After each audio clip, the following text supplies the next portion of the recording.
your friends and family? Do you talk to them in person, send them texts, call them, write them letters, or even FaceTime with them? In fact, communication is a common theme among the stimulus package.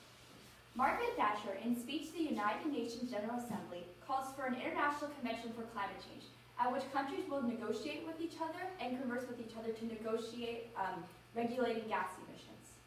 Next, MLK Jr. recollected in his letter how African Americans spoke with Birmingham's economic leaders, in which merchants agreed to take down derogatory racial signs.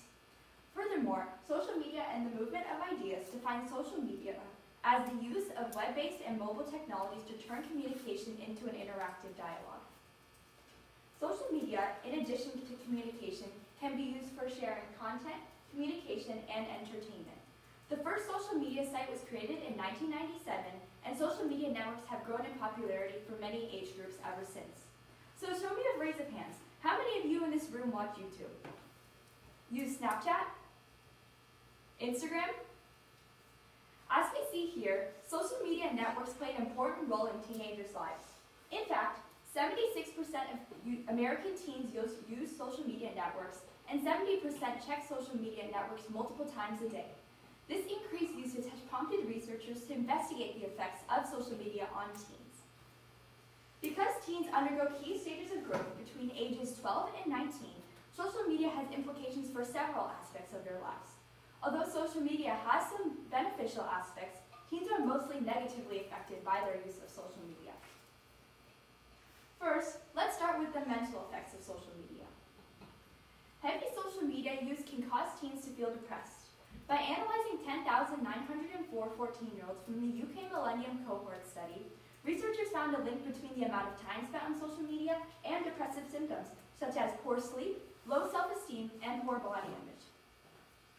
Compared to the teens who spent 1 to 3 hours on social media a day, girls who use social media for at least 3 hours a day had a 26% increase in depressive symptoms, while boys had a 21% increase.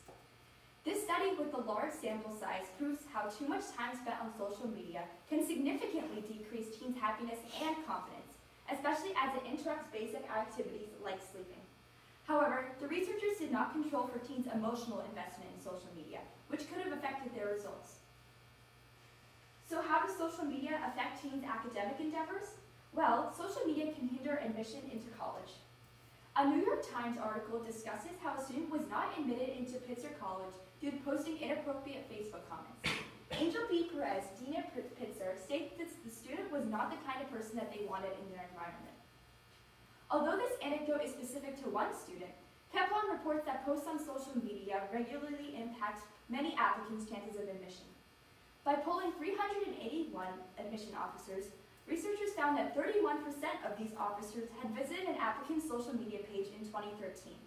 More importantly, 30% of these officers had found information that actually decreased the applicant's chances of admission. This study illustrates how harmful social media posts can be to a teen's future academic path, as it may prevent one from attending an elite college and thus receiving a high level of education. So what are the other implications besides negative educational outcomes? Well, social media can negatively affect teens' physical health, as it may encourage teens to use harmful substances.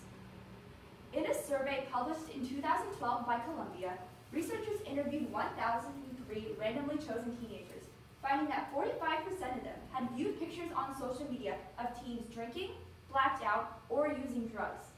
Moreover, over 60% of teens report that seeing social media pictures of teens drinking or using marijuana encourages teens to want to use these substances.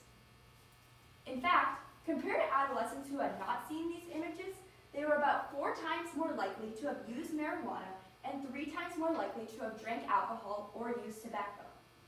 Despite the 3.1% margin of error cited by the authors, these results were statistically significant and demonstrate how social media reveals illegal conduct to teens that they may not otherwise see.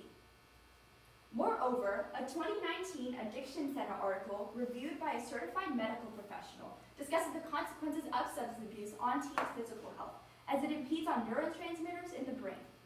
The author then discusses the effects of excessive teenage drinking, including lower bone density, liver damage, and delayed puberty. Together, the Columbia study and this article illustrate how damaging social media through encouraging substance abuse can be on various aspects of teens' physical health, damaging essential organs that teens will need for the rest of their lives. Although social media use can detriment health, various constituencies take advantage of teens' frequent use of social media and try to encourage healthy behaviors. In September 2017, NBC reported that the FDA administration launched an anti-vaping campaign on social media to scare teens about vaping, using graphic images of dysmorphed physical features and nicotine creeping through their bodies. Similarly, individual states like Illinois have launched campaigns on social media to increase HPV vaccination coverage levels among adolescents. Although it is difficult to measure the successes of these campaigns, stakeholders realize that they can reach teens through these social media platforms. Thus, efforts aim to protect teens against harmful diseases and to decrease their drug consumption are the start in making frequent social media use beneficial for teens' health. In conclusion, social media yields consequences for 1, teens' psychological well-being, 2, their academic endeavors, and 3, their physical health. Although it would be unreasonable for parents to disallow access to social media entirely because social media is so ingrained in teenagers' lives, parents should limit the amount of time that teens spend on social media networks with accountability software. For example, Apple released a screen time feature on its new iOS 12, in which parents can place restrictions on how much time their children spend on certain apps. With this practice in place and restrictions on social media networks, teens may become less attached to social media and may naturally reduce how much time they spend on it. They may even notice an improvement in their physical and mental well-being, as well as their educational endeavors. Although teens may not learn how to manage their own time and may become too reliant on their parents to set restrictions for them, teens need more boundaries to control their social media use. Thank you.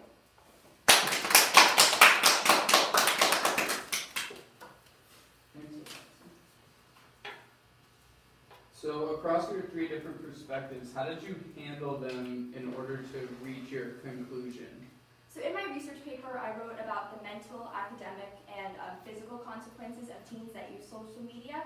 And while I was researching, I collected general knowledge about the topic before, and then collected it into a research doc that I had. And so I then sorted out the different perspectives under those 3 lenses of parents, teachers, and other stakeholders, such as you saw in my slides, like the companies and the FDA and stuff. And so as I looked through my research, I noticed there were more downfalls than benefits for teens with increased social media use, such as increased anxiety, depression, substance abuse, lower grades, etc.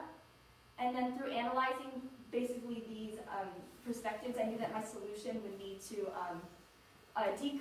somewhat decrease the negative effects on social media of teens. And as I was researching, I found that a common theme was that more time with social media was correlated with greater symptoms. So for example, in the depression piece that I pulled up, it was talked about how teens had like a 26% increase for teens that use social media over 3 hours a day rather than teens who just use 1 to 3.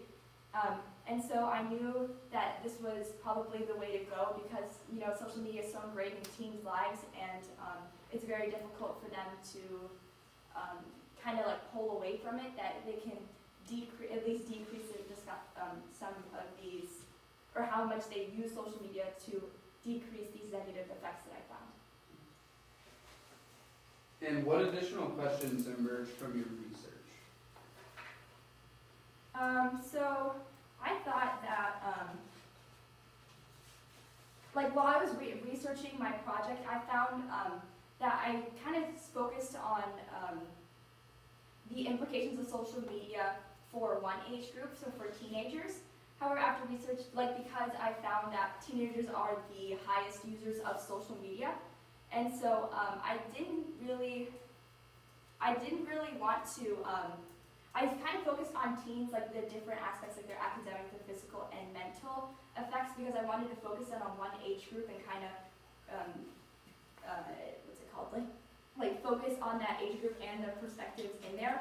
But then, as I was researching, I found that other constituencies or other people who use social media have negative effects. So for example, in my essay, I included a fact about how teen influencers are negatively affected as they actually experience anxiety and depression as well. So I think it would be really interesting to research more about that and learn about how they are affected.